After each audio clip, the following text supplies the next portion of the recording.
Hello students, मैं doctor Imran Khan आपका स्वागत करता हूं अचीवर्स एकेडमी के यूट्यूब चैनल पर। और जैसा कि स्टूडेंट्स, मैंने आपसे वादा किया था खास तौर से कांस्टेबल के जो स्टूडेंट्स हैं उनके लिए भाई मैं महिला और बाल अपराध पर पूरी एक सीरीज लेके आऊंगा। तो पेश आपके लिए महिला और बाल अपराध। लेकिन एक छोटी सी चीज, अगर कोई आरएस का विद्यार्थी भी है और इन लेक्चर्स को देख रहा है तो उसके लिए भी बहुत इंपॉर्टेंट रहने वाली है, ठीक है। और आपको अच्छे से पता है, बहुत ही विस्तार से जितनी भी जरूरी चीजें हैं एग्जाम पर्पस से सारी अपने इंक्लूड करते हुए चलेंगे। और साथ ही हर एक लेक्चर के लास्ट में अपने कुछ क्वेश्चंस भी लेके आएंगे ताकि आपको पता चल जाए कि भी अपने ने जो पढ़ा है उस पर किस तरीके का क्वेश्चन आपके एग्जाम में आ सकता है। तो चलिए शुरू करते हैं आज की क्लास। और अपना टॉपिक है महिला और बाल अपराध, और ये रहेगी इस सीरीज की अपनी पहली क्लास।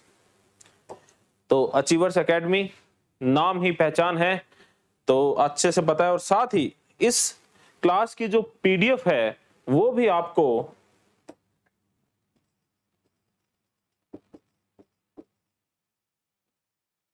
अचीवर्स एकेडमी 5454 जो टेलीग्राम चैनल है उस पर उपलब्ध हो जाएगी भी, ठीक है। तो चलिए शुरू करते हैं। देखिए, अपराध क्या होता है? अगर सरल भाषा में कहें तो भाई कानून के अगेंस्ट में किया गया कार्य अपराध की श्रेणी में आएगा, या जिसका समाज पर बहुत बड़े स्तर पर एक नेगेटिव इफेक्ट पड़ता है। और संविधान जो है वो हमारा सर्वोच्च कानून है। तो सबसे पहले मैं महिलाओं और बालकों, बच्चों से संबंधित उन संवैधानिक प्रावधानों की बात करूंगा जो उन्हें संविधान के द्वारा दिए गए हैं, जो उनको कॉन्स्टिट्यूशन के द्वारा प्रोवाइड करवाए गए हैं, ठीक है। तो महिलाओं की वंचित और भेदभावपूर्ण, अपने सबको पता है भी, अपना अगर हम इतिहास भी पढ़ते हैं तो महिलाओं की जो समाज में स्थिति है उसमें लगातार गिरावट हुई है, ठीक है। और तो महिलाओं की जो वंचित और भेदभावपूर्ण स्थिति है उसकी एवज में उनको विशिष्ट सुरक्षा उपाय किसके द्वारा संविधान के द्वारा जो प्रदान किए गए हैं। और विशिष्ट सुरक्षा उपाय क्यों, या विशिष्ट सुरक्षा उपायों के साथ साथ महिलाओं के यौन और शारीरिक उत्पीड़न। तो देखिए, जो महिलाओं के अगेंस्ट में अपराध होते हैं वो अधिकांश अपराध इन्हीं श्रेणी के होते हैं, महिलाओं का यौन और शारीरिक उत्पीड़न। तो इन सभी संभावनाओं को ध्यान में रखते हुए पर्याप्त निवारक उपाय, मतलब इन अपराधों को रोकने के लिए, देखिए केवल कानून ही नहीं, अन्य कानून ही नहीं जिनकी चर्चा हम आगे आने वाली क्लासेस में करेंगे, संविधान में भी निवारक उपाय प्रदान किए गए हैं। तो बिना देर किए सीधा आगे बढ़ते हैं भाई, ये निवारक उपाय या फिर ये प्रावधान या ये प्रोविजंस कौन कौन से हैं। तो देखिए क्या क्वेश्चन बन सकता है। सबसे पहले याद रखें अनुच्छेद 15 क्या है।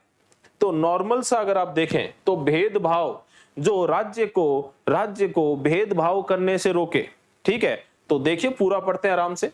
राज्य द्वारा किया गया कोई भी राजनीतिक कार्य हो, आर्थिक हो, सिविल या अन्य कार्य हो, उसमें किसी भी नागरिक के साथ देखिए इस केवल शब्द पे ध्यान देना बहुत इंपॉर्टेंट है। तो अपने सीधा सिंपल बोलूं तो राज्य के द्वारा किसी भी राजनीतिक,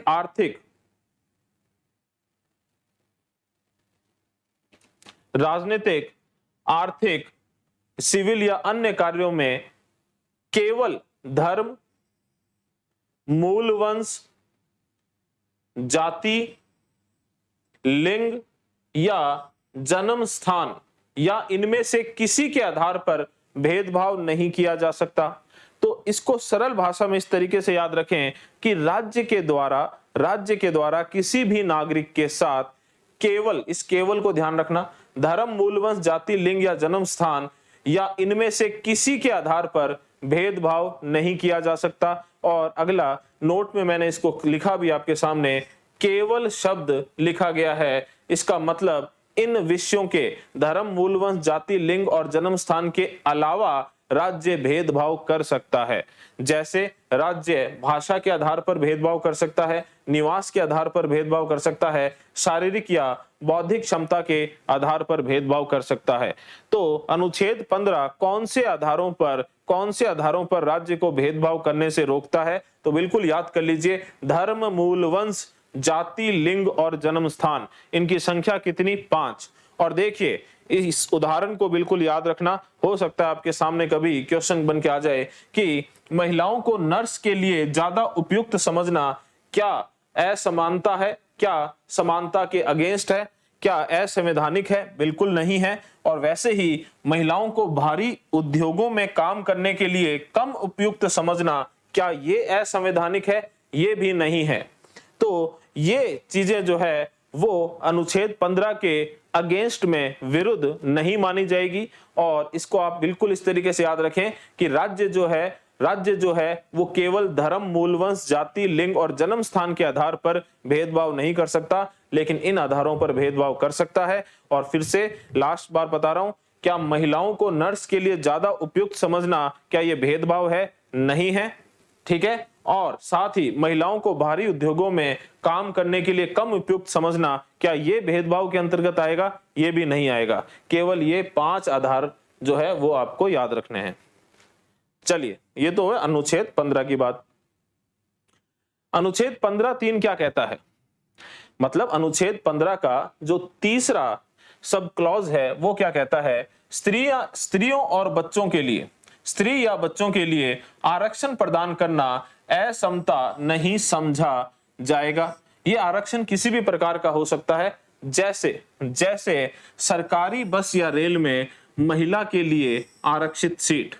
तो कई बार हो सकता है कोई पुरुषवादी सोच का व्यक्ति ये सोचे कि भाई महिलाओं के लिए ये जो अलग से एक अतिरिक्त सीट रखी जाती है, ये तो असंवैधानिक है, ये तो अधिकार के अगेंस्ट है मेरे। नहीं भाई, बिल्कुल नहीं है। अनुच्छेद 15(3) में साफ लिखा है कि स्त्री या बच्चों के लिए आरक्षण प्रदान करना असमता नहीं समझा जाएगा। इसको याद करते चलना भी अनुच्छेद 15 की बातें। इसी के बाद साथ ही 15(3) जो है वो राज्य को शक्ति प्रदान करता है। क्या शक्ति प्रदान करता है? कि राज्य जो है महिलाओं के लिए कोई विशेष प्रावधान कर सकता है। ठीक है, कोई विशेष प्रावधान कर सकता है। जैसे अपने आगे आने वाली स्लाइड में देखेंगे कि पंचायती राज में महिलाओं के लिए सीटें आरक्षित होती है, तो ये कौन करता है? राज्य करता है, और राज्य को पूरा अधिकार है इसके लिए। अगली चीज तो ये होगी 15, अनुच्छेद 15 की बात। तो 15 कहता है कि भाई राज्य जो है वो केवल धर्म, मूल वंश, जाति, लिंग और जन्म स्थान के आधार पर भेदभाव नहीं कर सकता है, इनके अलावा किसी आधार पे कर सकता है। बिल्कुल कर सकता है। ठीक है, जैसे महिलाओं को नर्स के लिए ज्यादा उपयुक्त समझना भेदभाव नहीं समझा जाएगा। भारी उद्योगों में काम करने के लिए कम उपयुक्त समझना भी भेदभाव नहीं समझा जाएगा। साथ ही स्त्री या बच्चों के लिए आरक्षण प्रदान करना, विशेष सुविधाएं प्रदान करना क्या असमता समझा जाएगा? बिल्कुल नहीं समझा जाएगा। अनुच्छेद 15 के विरुद्ध समझा जाएगा? नहीं समझा जाएगा। क्यों? अनुच्छेद 15 में ही ये बात लिखी हुई है, और अनुच्छेद 15 ही सरकार को राज्य को यह शक्ति प्रदान करता है कि वो महिलाओं के लिए कोई विशेष प्रावधान कर सकता है।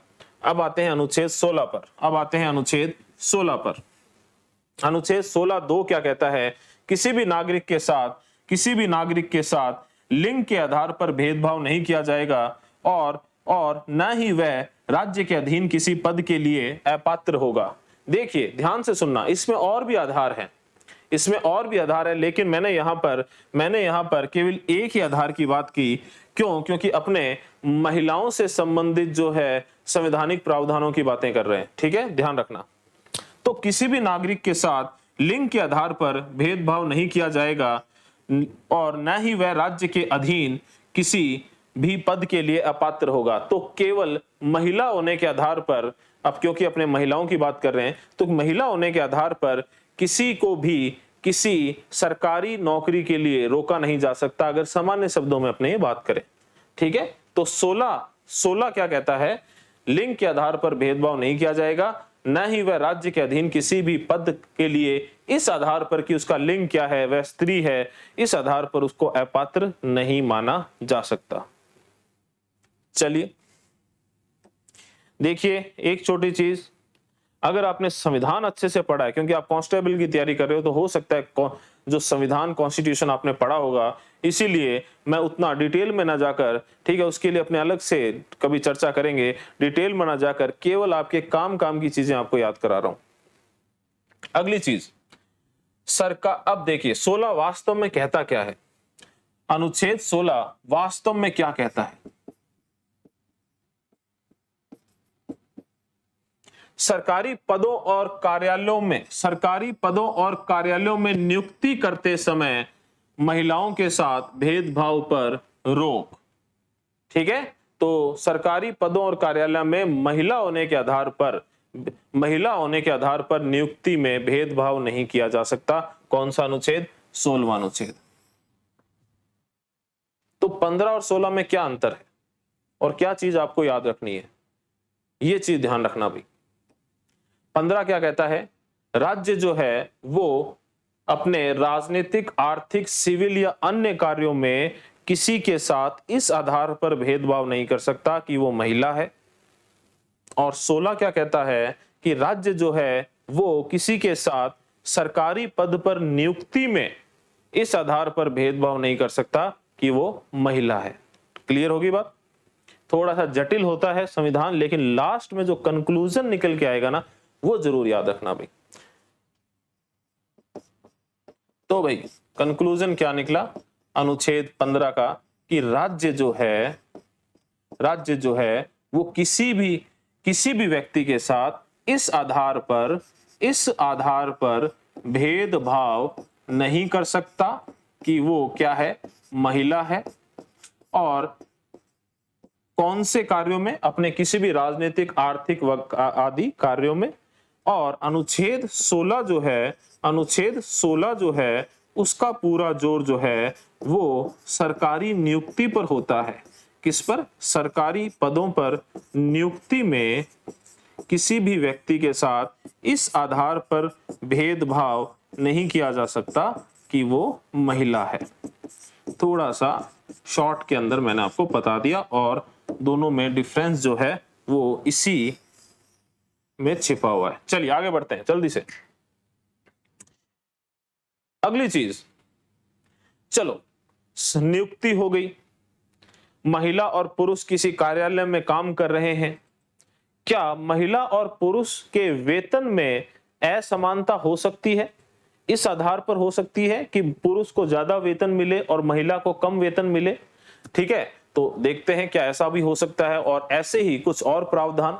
तो यहां पर आपको कुछ और अनुच्छेद याद रखने हैं, जैसे अनुच्छेद 39A, 39D और 39E। अब एक चीज और, छोटी सी चीज, ये अनुच्छेद 15 और 16 जो हैं वो मौलिक अधिकारों में आते हैं, ध्यान रखना।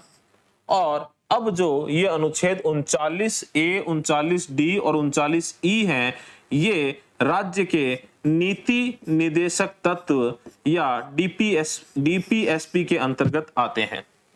तो 39A क्या कहता है? पुरुष और स्त्री सभी नागरिकों को समान रूप से जीविका के पर्याप्त साधन प्राप्त करने का अधिकार है। जीविका के पर्याप्त साधन प्राप्त करने का अधिकार है। तो भाई सीधी सी बात है, जब राज्य सरकारी पदों में नियुक्ति में इस आधार पर भेदभाव नहीं कर सकता, तो अन्य जो साधन हैं, बिना सरकारी नियुक्ति के भी, सरकारी नौकरी नहीं मिली तो भी तो हम कहीं ना कहीं जीविकोपार्जन के लिए कुछ करेंगे। तो पुरुष और स्त्री जो है, उन दोनों को ही समान रूप से बराबर अधिकार है कि वो अपने जीविकोपार्जन के लिए क्या कार्य करते हैं। अगली चीज, पुरुष और स्त्रियों दोनों को समान कार्य के लिए समान वेतन मिलेगा। ये बहुत इंपॉर्टेंट है भाई। ये समान वेतन वाली जो बात है, ये कौन से अनुच्छेद में है? तो आपको याद रखना है भाई कि ये है अनुच्छेद 39 में। लेकिन 39 में भी अगर आपके सामने ऑप्शन इस तरीके से आ जाएं ए डी और ई, ए डी और ई, तो फिर आपका आंसर क्या होगा? तो फिर आपका आंसर होगा भाई अनुच्छेद 39 डी। क्लियर है? चलिए आगे बढ़ेंगे। अनुच्छेद 39 ई, 39 ई क्या कहता है, 39 ई क्या कहता है? तो देखिए, पुरुष और स्त्री कर्मकारों के स्वास्थ्य, शक्ति तथा बालकों की सुकुमार अवस्था का दुरुपयोग ना हो, मतलब किसी को भी ऐसा कार्य ना करना पड़े जो उसके लिए हानिकारक हो, ठीक है, उनके स्वास्थ्य के लिए हानिकारक हो। जैसे जैसे कई बार पत्थर उद्योग में कार्य करते हुए सिलिकोसिस नाम की बीमारी हो जाती है जिससे हमारे फेफड़े खराब हो जाते हैं, तो ऐसा कार्य करने के लिए कोई भी बाधित ना हो, ठीक है। और अगर वो किसी ऐसी इंडस्ट्री में कार्य कर रहा है तो उसे बराबर ऐसे बचाव के उपकरण उपलब्ध हो। जैसे कई बार होता है ना भाई, कोई गैस चैम्बर या फिर पाइपलाइन के अंदर गया और जहरीली गैस से किसी मजदूर की मृत्यु हो गई, तो वो ऐसा क्यों हुआ? क्योंकि उसको पर्याप्त जो मास्क मिलता है गैस से बचने के लिए वो नहीं था उसके पास। तो भाई सीधी सी बात है, पुरुष हो चाहे स्त्री हो, अपना मेन तो टॉपिक है स्त्री, तो कर्मकारों के स्वास्थ्य, शक्ति तथा बालकों की सुकुमार अवस्था का दुरुपयोग ना हो, ये 39 ई राज्य का दायित्व बनाता है। साथ ही आर्थिक आवश्यकता से विवश होकर किसी भी नागरिक को कोई ऐसा रोजगार ना करना पड़े जो उसकी आयु और उसकी शक्ति के अनुकूल ना हो। तो कहीं ना कहीं ये तीनों ही अनुच्छेद जो है, तीनों अनुच्छेद नहीं सॉरी, एक ही अनुच्छेद के जो तीनों भाग हैं 39A, 39D और 39E, ये आपको याद रखने और इनके प्रावधान याद रखने हैं। इसमें साफ सी बात है, जीविकापार्जन के साधन में समानता, इसमें समान वेतन की बात की गई है और मेरे हिसाब से सबसे ज्यादा इंपॉर्टेंट यही है। और इसके अंदर भाई आप पढ़ सकते हो, बहुत सारी चीजें हैं, लेकिन कहीं ना कहीं किसी को भी अपने स्वास्थ्य को दांव पर रखकर कोई कार्य ना करना पड़े और साथ ही अपनी आयु और शक्ति के अनुकूल मतलब प्रतिकूल जाकर ऐसा कार्य ना करना पड़े जो उसकी आयु और शक्ति के अनुकूल ना हो या प्रतिकूल हो। चलिए आगे बढ़ते हैं। शोषण के विरुद्ध अधिकार, फिर से कुछ फंडामेंटल राइट्स और कुछ डीपीएसपी की बात होगी यहाँ पे। महिलाओं के लिए जबरन बंदी, तस्करी या अन्य सभी प्रकार के शारीरिक शोषण से संवैधानिक सुरक्षा।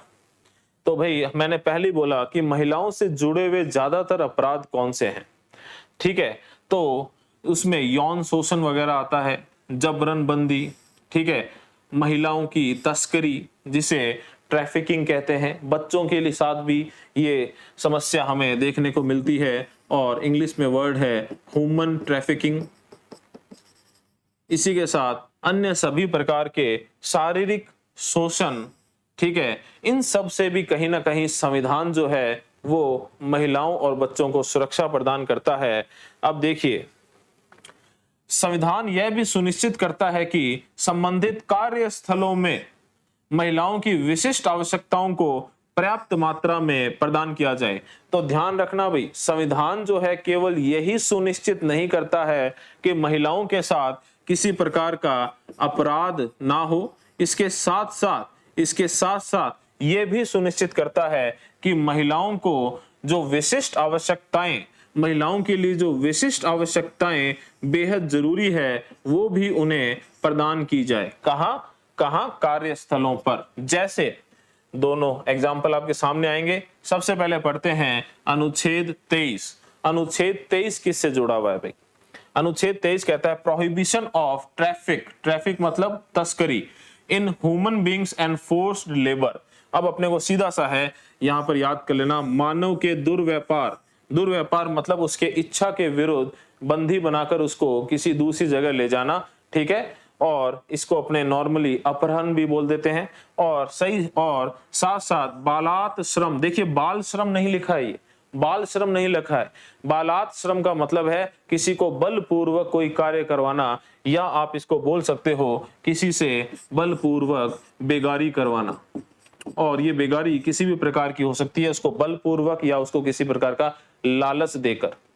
चलिए, तो मानव दुर्व्यापार और बेगारी या बालात श्रम से संबंधित अनुच्छेद, उसको रोकने से संबंधित अनुच्छेद कौन सा है? अनुच्छेद 23। आगे बढ़ते हैं।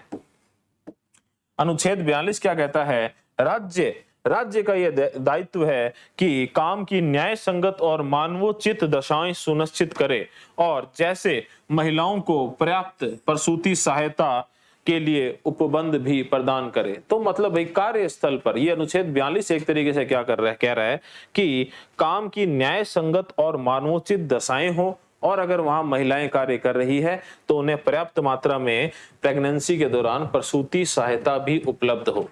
तो कहीं ना कहीं अब ये नोट को आराम से पढ़ें। संविधान यह भी सुनिश्चित करता है कि संबंधित कार्यस्थलों में महिलाओं की विशिष्ट आवश्यकताएं भी प्रदान की जाए। तो केवल अपराध ही नहीं, महिलाओं को उनकी विशिष्ट आवश्यकताएं प्रदान करवाना या उस करवाने से संबंधित प्रावधान भी संविधान में दिए गए हैं। चलिए आगे बढ़ेंगे। महिला सशक्तिकरण के लिए सकारात्मक कार्यवाही। भाई महिलाओं के सशक्तिकरण से संबंधित क्या संविधान में प्रावधान है? तो हम कहीं ना कहीं ये तो समझ गए, संविधान में बहुत सारे प्रावधान तो महिलाओं से संबंधित अपराधों को रोकने के लिए है। कई सारे प्रावधान महिलाओं को उनकी विशिष्ट आवश्यकताएं प्रदान करने से संबंधित है।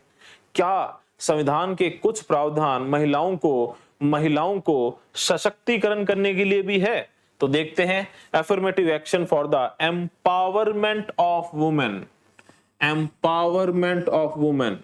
तो देखते हैं भाई कौन से हैं। सीधा आते हैं अपने अनुच्छेद 243 डी, और डी का भी कौन सा भाग? तीसरा भाग। लेकिन आप तो सीधा डी का भी सब क्लॉज कौन सा? थर्ड। लेकिन आप तो सीधा याद रख लो 243 डी। और ये किससे संबंधित है? ये पंचायती राज में आरक्षण से संबंधित है। तो ये क्या कहता है? यह सुनिश्चित करता है कि प्रत्येक पंचायत में प्रत्यक्ष चुनाव द्वारा भरी जाने वाली सीटों की कुल संख्या का 1/3 महिलाओं के लिए आरक्षित होगा। तो ये प्रावधान, सीधा रट लो इसे, ये प्रावधान कौन से अनुच्छेद में दिया गया है? अनुच्छेद 243 डी में दिया गया है। अनुच्छेद 243 टी क्या है? तो देखिए अनुच्छेद 243 टी क्या है? ये नगर पालिका या म्युनिसिपैलिटी, ये नगर पालिका या म्युनिसिपैलिटी जो है उसमें आरक्षण से संबंधित है, उसमें आरक्षण से संबंधित है। ठीक है। और ये क्या कहता है? ये कहता है प्रत्येक नगर पालिका में प्रत्यक्ष निर्वाचन द्वारा भरी जाने वाली कुल सीटों का 1/3 महिलाओं के लिए आरक्षित होगा। तो नगर पालिका वाली बात कहां की गई है? 243 टी में। और पंचायती राज में आरक्षण की बात कहां की गई है महिलाओं की? 243 डी में। ठीक है। और महिलाओं के लिए विशेष रूप से D3 और ये T3 याद रह जाएगा भी। और वैसे भी आपको अच्छे से पता है 73वें संविधान संशोधन के द्वारा, ठीक है, 73वें संविधान संशोधन अधिनियम के द्वारा पंचायती राज को संवैधानिक दर्जा दिया गया था। और कौन से भाग में?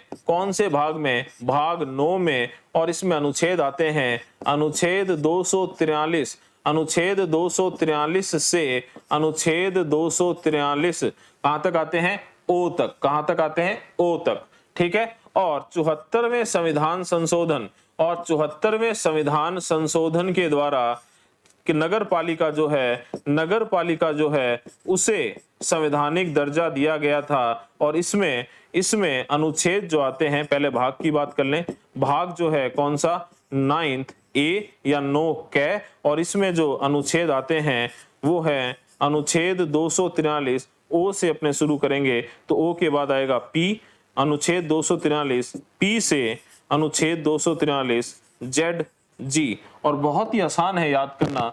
देखिए आपको कोई पूछ ले कि पंचायती राज संविधान के कौन से भाग में है, भाग 9 में, और इससे संबंधित अनुच्छेद कौन से हैं, 243 से 243 ओ, और नगर पालिका जो है वो कौन से भाग में है, भाग 9A में, 9th A में, और इससे संबंधित अनुच्छेद कौन से हैं, 243P से 243 ZG। अब याद कैसे करना है, याद कैसे करना है, 243 तो याद रख लोगे, 243 के बाद देखें 243 से ओ के बाद देखिए यहां पर आओगे तो P, ये हो गया OP, तो ये हो गया ओम प्रकाश, ये क्या हो गया, ओम प्रकाश, ठीक है, OP। 243 से 243 O, फिर 243 P से 243 ZG, तो ZG जो क्या हो गया, जेठ जी, तो ओम प्रकाश जेठ जी। याद हो जाएगी चीज आसानी से। चलिए आगे बढ़ते हैं।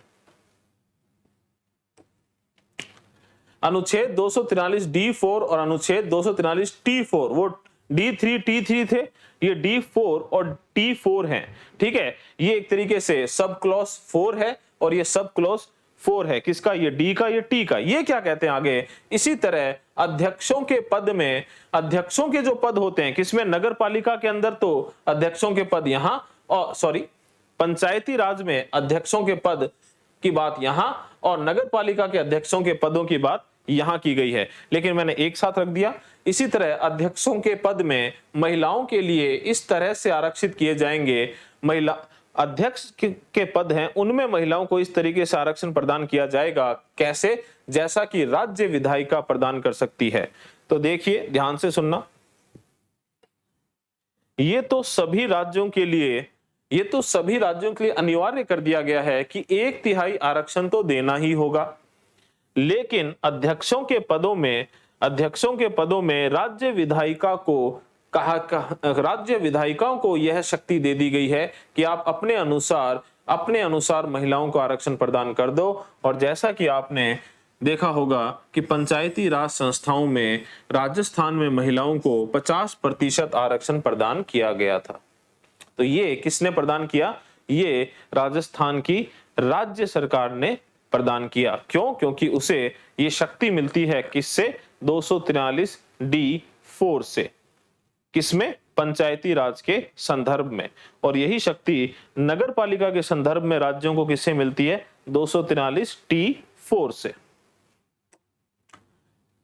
बाल अधिकार, ये तो होगी महिलाओं की बात। अब अपने बात करें बाल अधिकारों की, तो भाई जैसे महिलाओं को कुछ अधिकार प्रदान किए गए हैं वैसे ही बालकों को भी कुछ अधिकार प्रदान किए गए हैं। आगे देखेंगे भी, बालक की एक सामान्य सी परिभाषा तो अपने बोल सकते हैं कि 18 वर्ष से नीचे का जो व्यक्ति है वो बालक है, ठीक है। इसमें भी पुरुष और, ठीक है, नर और मादा बोलूं तो, या पुरुष और महिलाएं दोनों ही शामिल होगी, बच्चे और बच्ची दोनों शामिल होगी, ठीक है, पुरुष और महिलाएं नहीं, बच्चे और बच्ची दोनों शामिल हो गए, किससे, 18 वर्ष से नीचे। ये तो समझाने के लिए आपको बोल दिया, ठीक है। 18 वर्ष से नीचे के जितने भी बच्चे या बच्ची हैं सबके लिए बालक शब्द इस्तेमाल करेंगे अपने। भाई आजकल मोबाइल का जमाना है, बच्चे ज्यादा समझदार हो गए, लेकिन हमारे लिए अभी भी 18 वर्ष से छोटों को एक बार बालक श्रेणी में माने। अनुच्छेद 21A क्या कहता है, अनुच्छेद 21A क्या कहता है, या इसमें बालकों से संबंधित क्या प्रावधान दिया गया है। ये कहता है कि 6 से 14 वर्ष आयु के सभी बच्चों के लिए निशुल्क और अनिवार्य शिक्षा का अधिकार, ये राज्य जो है वो 6 से 14 वर्ष के बच्चों को निशुल्क और अनिवार्य शिक्षा प्रदान करेगा।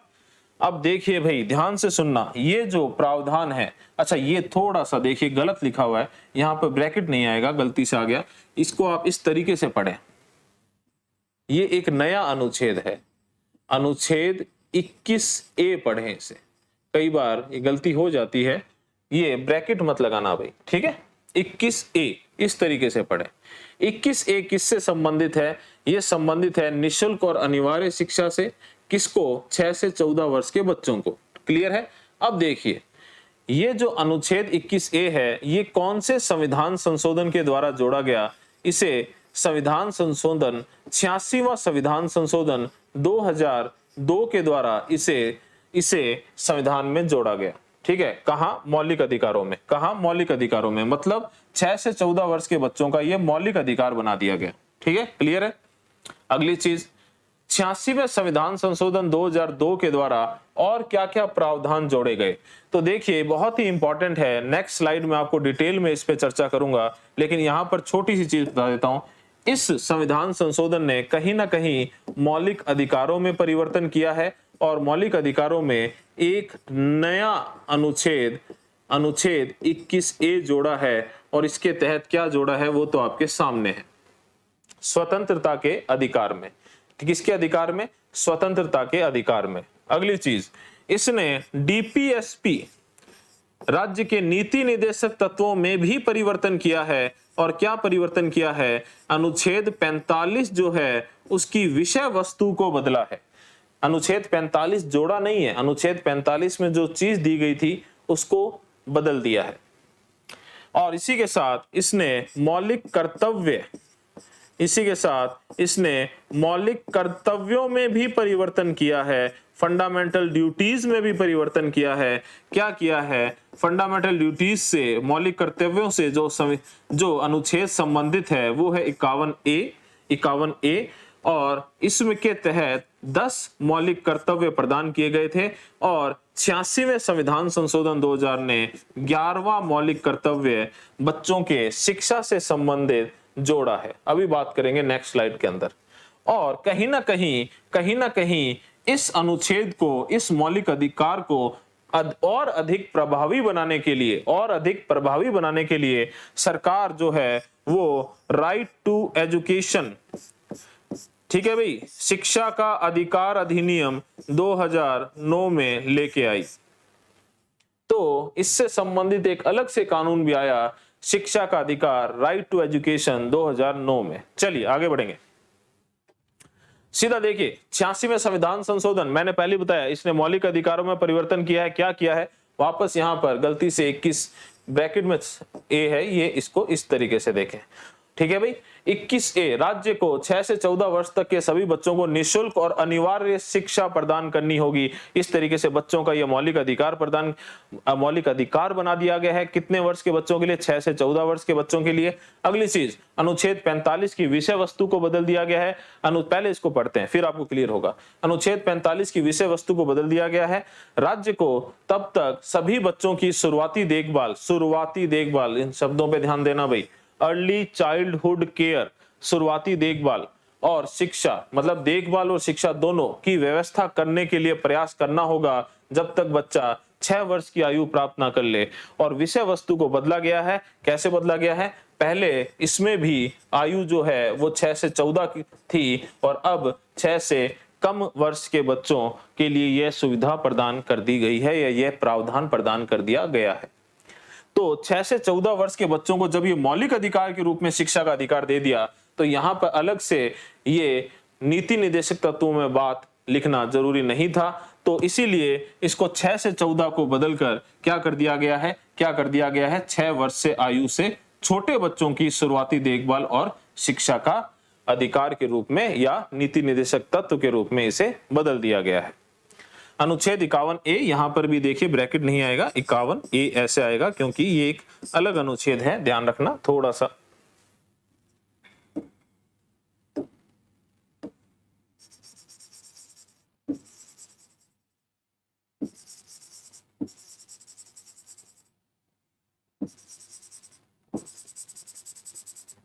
चलिए, अनुच्छेद 51A में एक नया मूल कर्तव्य या मौलिक कर्तव्य जोड़ा गया है और इसमें यह मौलिक कर्तव्य किसका बनाया गया है? यह मौलिक कर्तव्य बनाया गया है माता पिता का और अभिभावकों का। ठीक है, किसका बनाया गया है? माता पिता का, पेरेंट्स का और गार्जियंस का, अभिभावकों का। यह कर्तव्य बनाया गया है कि वो अपने अंतर्गत जो 6 से 14 वर्ष के बच्चे हैं उनको शिक्षा दिलाने के अवसर उपलब्ध करवाएं। ठीक है, तो आई होप ये चीजें आपकी क्लियर है। चलिए आगे चलेंगे। अनुच्छेद 24 क्या कहता है? ये भी एक मौलिक अधिकार है। ये मौलिक अधिकार क्या कहता है? कारखानों आदि में बालकों के नियोजन पर प्रतिषेध। अनुच्छेद 24 के तहत 14 वर्ष, ध्यान से पढ़ लें भाई इसे, 14 वर्ष की आयु तक किसी भी बालकों को किसी खतरनाक रोजगार से सुरक्षा का अधिकार, मतलब किसी भी ऐसी फैक्ट्री वगैरह में 14 साल से छोटे बच्चों को नियोजित नहीं किया जा सकता जो खतरनाक रोजगार की श्रेणी में आते हैं। ये बात कहाँ है? 24 में। 23 जो था, फिर से देखिए, इसके साथ याद कर लेना भाई, कंपेयर करके याद कर लेना। अनुच्छेद 23 क्या कहता था? अनुच्छेद 23 जो था वो था मानव दुर्व्यापार, मानव दुर्व्यापार या ह्यूमन ट्रैफिकिंग, या भाई किससे संबंधित था?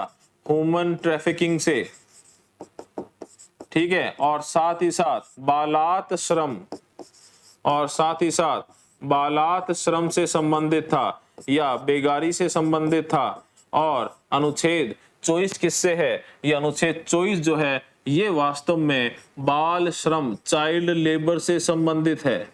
ये किससे संबंधित है? बाल श्रम या चाइल्ड लेबर से संबंधित है। इसको एकदम रट लेना भाई। अगली चीज अनुच्छेद 39E, तो ये अपने ऑलरेडी पढ़ चुके हैं। पुरुष और स्त्री कर्मकारों के स्वास्थ्य और शक्ति का तथा बालकों की सुकुमार अवस्था का दुरुपयोग ना हो और आर्थिक आवश्यकताओं से विवश होकर किसी भी नागरिक को ऐसा रोजगार ना करना पड़े जो उसकी आयु और शक्ति के अनुकूल ना हो। अनुच्छेद 39F, यहाँ पर फिर से बालकों के लिए एक अलग से, बालकों को स्वतंत्रता तथा गरिमा में वातावरण में स्वस्थ विकास के अवसर और सुविधाएं दी जाए और बालकों और अल्प वय व्यक्तियों के शोषण से तथा नैतिक और आर्थिक परितक्या से रक्षा की जाए। तो भाई ध्यान से देखना, 39F क्या कहता है? भाई बालकों को, भाई ऐसा देखिए, सिंपल सीधी सी बात है, बचपन अगर हमारा अच्छा ना बीता तो हमारा क्या बीता?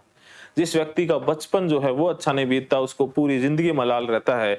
तो ये कहीं ना कहीं नीति निर्देशक तत्वों के तहत राज्य का कर्तव्य बनाया गया है क्या? कि बालकों को स्वतंत्र और गरिमा में वातावरण उनके स्वस्थ विकास के लिए उपलब्ध करवाए। कौन उपलब्ध कराए? राज्य करवाए, और उन्हें वह सुविधाएं प्रदान कराए, और बालक और अल्पवय व्यक्तियों के शोषण से तथा नैतिक और आर्थिक परित्याग, मतलब उन्हें उनके घर वाले त्याग दें। ठीक है, कई बार होता है ना, ट्रेन में बच्ची को छोड़ के माँ बाप चले गए गरीबी से तंग आकर, तो इन चीजों से सुरक्षा प्रदान करवाए। और ये कर्तव्य किसका बनता है? राज्य का बनता है। और कौन से अनुच्छेद के तहत बनता है? 39F के तहत बनता है। एक छोटी चीज और, जब कोई भी अनुच्छेद इस तरीके से लिखा हो 51A, इसका मतलब ये है कि 51 नंबर अनुच्छेद अलग है और उसके बाद 52 वाला अनुच्छेद जो था उसके बीच में एक नया अनुच्छेद जब जोड़ा गया तो उसे 51A नंबर दे दिया गया। लेकिन जब कोई इस तरीके से लिखा होता है कि 39 और ब्रैकेट में ई, तो इसका मतलब होता है कि ये जो इस अनुच्छेद का ई जो है वो एक भाग है। ये 51A 51 से संबंधित नहीं होता, ये अलग अनुच्छेद है। लेकिन 39E इस तरीके से हो तो इसका मतलब है 39 का ई सब क्लॉज। ध्यान रखना इस बात को। चलिए अब आते हैं अपने संबंधित क्वेश्चंस पे। क्यों? क्योंकि ये सारी जो थी वो थ्योरी है, इसको बिल्कुल अच्छे से रट लेना भाई।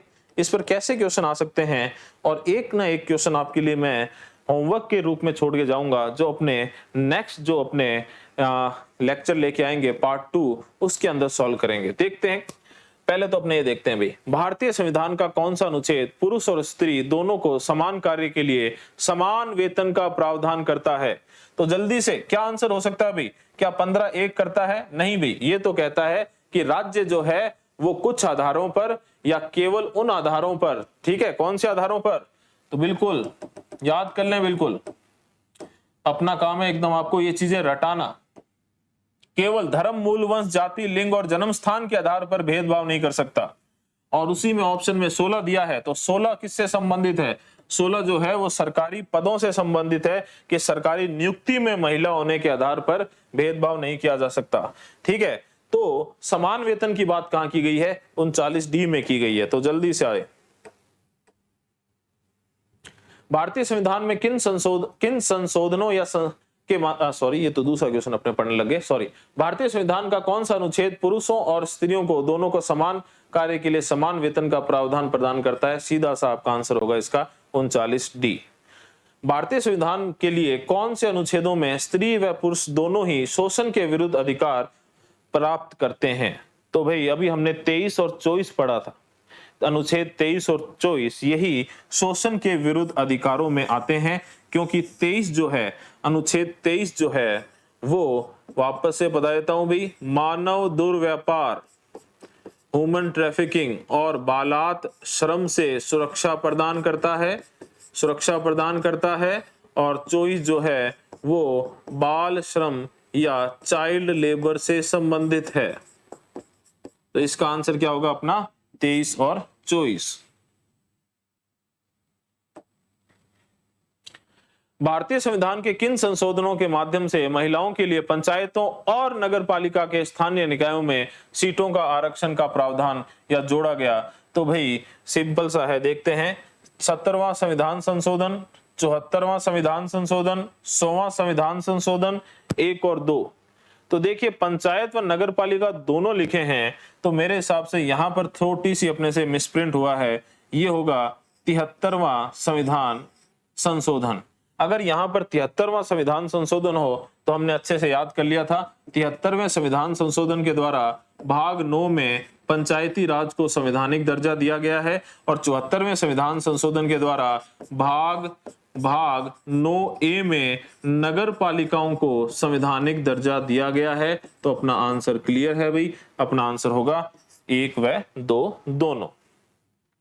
भारतीय संविधान के किस अनुच्छेद के तहत बेगार प्रथा को समाप्त किया गया है? अब अपने को पता है इसका आंसर होगा अनुच्छेद 23। कौन सा होगा? अनुच्छेद 23। तो ये वापस से मानव के दुर्व्यापार और बालात श्रम से संबंधित अनुच्छेद 23, मानव के दुर्व्यापार और बालात श्रम से संबंधित अनुच्छेद 23 है, और 14 वर्ष से कम आयु के किसी बालक को कारखाने या खान में काम करने के लिए नियोजित नहीं किया जाएगा। मतलब एक तरीके से बाल श्रम से संबंधित अनुच्छेद कौन सा है? वो है अनुच्छेद 24। क्लियर है? चलिए आगे बढ़ेंगे।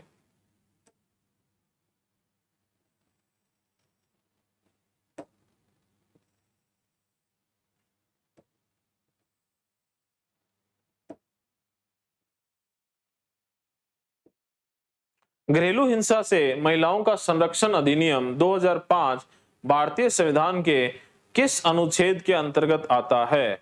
भाई ये बताएं भाई। और एक क्वेश्चन ये, अंतर्राष्ट्रीय श्रम संगठन कितने आयु से कम बच्चों को बाल श्रम में लेता है?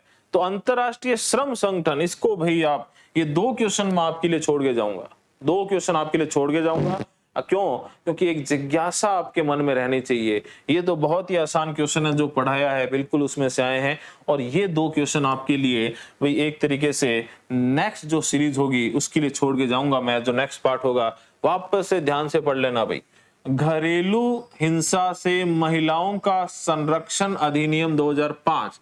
यहां पर भी आप एक बात याद कर लेना, क्या कि घरेलू हिंसा से महिलाओं को संरक्षण से संबंधित कानून कब बना? 2005 में बना। तो यहां से एक क्वेश्चन तो इस तरीके से याद कर लो। अगली चीज, यह भारतीय संविधान के किस अनुच्छेद के अंतर्गत आता है? क्या यह 27 के अंतर्गत आता है? भाई 25 से लेकर 28 के जो अनुच्छेद है वो धार्मिक स्वतंत्रता से संबंधित है। क्या वो है 14 के अंतर्गत आता है, जो कानून के समक्ष समानता की बात करता है? क्या यह अनुच्छेद 15 के अंतर्गत आता है, जो कुछ आधारों पर राज्य को भेदभाव से रोकता है? या यह सभी के अंतर्गत आता है? मतलब आएगा तो है, ठीक है, इनमें से कोई नहीं तो ऑप्शन ही नहीं है। तो 27 के अंतर्गत आ सकता है क्या? क्या 14 के अंतर्गत आ सकता है? क्या 15 के अंतर्गत आ सकता है? और इनमें आता क्या है वो मैंने आपको आइडिया दे दिया है। और साथ ही अंतरराष्ट्रीय श्रम संगठन, इंटरनेशनल लेबर ऑर्गेनाइजेशन, ठीक है, कितने आयु से कम बच्चों को बाल श्रम में लेता है? क्या 14 वर्ष से कम आयु के बच्चों को लेता है, जैसा कि हमारे अनुच्छेद 24 में लिखा है? ठीक है, क्या 15 वर्ष से कम आयु के बच्चों को, क्या 17 या क्या 19? तो इन दो क्वेश्चंस के आंसर आपको मिलेंगे पार्ट 2 में, जो कि जल्द ही आपके सामने लाऊंगा। और एक छोटी सी बात, थोड़ी सी कुछ टेक्निकल मिस्टेक आ रही थी, इस वजह से ये जो क्लास है अपने लाइव नहीं ला पाए, और मेरी अब ये कोशिश यही रहेगी, क्योंकि लाइव क्लास जो है वो अपनी इंडियन ज्योग्राफी, भारत भूगोल की चल रही है ऑलरेडी। तो ये जो क्लासेस है, मैं जैसे ही अपने एक थोड़ा सा बिजी शेड्यूल सा है, क्योंकि क्लासेस का शेड्यूल, ऑफलाइन क्लासेस का शेड्यूल भी रहता है, तो उनके बीच में जैसे ही मुझे टाइम मिलेगा वैसे ही रिकॉर्ड करके मैं डाल दूंगा, क्योंकि मेरी ये कोशिश है कि आपको ज्यादा से ज्यादा मटेरियल और एक तरीके से पूरा महिला और बाल अपराध को पूरा कर सकूं मैं एग्जाम से पहले। और लाइव क्लास को शेड्यूल करने पर क्या होता है, दिक्कत यही आती है कि भाई उसके लिए एक फिक्स टाइम रखना पड़ता है, और यहाँ पर अपने थोड़ा सा मैं अपने बीच में जब भी मुझे टाइम मिलेगा तो मैं हाथों हाथ रिकॉर्डिंग करके क्लास को डाल पाऊंगा। वरना होता है कि भी आपको मैं ये पहले जानकारी दूं कि लाइव क्लास है, फिर आप आओ, और इसमें बड़ा सा एक कहता है ना उलझन सी हो जाएगी। तो ये जो क्लासेस है वो कोशिश ये रहेगी मेरी कि भाई मैं लाइव आ पाऊं, लेकिन लाइव ना ही भी आ पाता हूं, टाइम नहीं भी निकल पाता है, तो रात को चाहे 12-1 बजे आकर भी मुझे रिकॉर्ड करनी पड़े। ये मेरा वादा है कि ये क्लासेस आपके सामने पूरी की पूरी एग्जाम से पहले और इन मुश्किल से 10 से 1 दिन के अंदर अंदर आपके सामने मैं जरूर ला सकूं। और सबसे इंपॉर्टेंट पार्ट जो है वो लास्ट वाला रहेगा, जिसमें अपने क्वेश्चंस करेंगे। क्योंकि भाई उससे पहले देखिए थ्योरी वाला पार्ट है, और आपको अच्छे से पता है, अगर ऑफलाइन क्लासेस ली है, ये बहुत ही विस्तार से मैं आपको समझा सकता हूं, लेकिन मैं खुद जानता हूं अभी आपके पास इतना टाइम नहीं है, तो अपने केवल पॉइंट टू पॉइंट चलेंगे। और सबसे लास्ट में ये जो पीडीएफ है फिर से बताऊंगा, अचीवर्स एकेडमी, कोई स्पेस मत देना, 5454 पर टेलीग्राम चैनल पर आपको उपलब्ध हो जाएगी। और ये था अपना महिला व बाल अपराध का इंट्रोडक्शन का एक तरीके से इंट्रोडक्शन की भाई क्लासेस शुरू हो गई है, और साथ ही इंट्रोडक्शन में कोई इधर उधर की बात ना करते हुए अपने तो सीधी पढ़ाई की बात ही शुरू की है। और इसके बाद नेक्स्ट क्लास इसकी सेकंड जल्द ही उपलब्ध हो जाएगी, और साथ ही भारतीय भूगोल पर जो अपनी सीरीज चल रही है उससे भी बिल्कुल जुड़े रहें, और मिलते हैं नेक्स्ट क्लास में। थैंक यू, जय हिंद।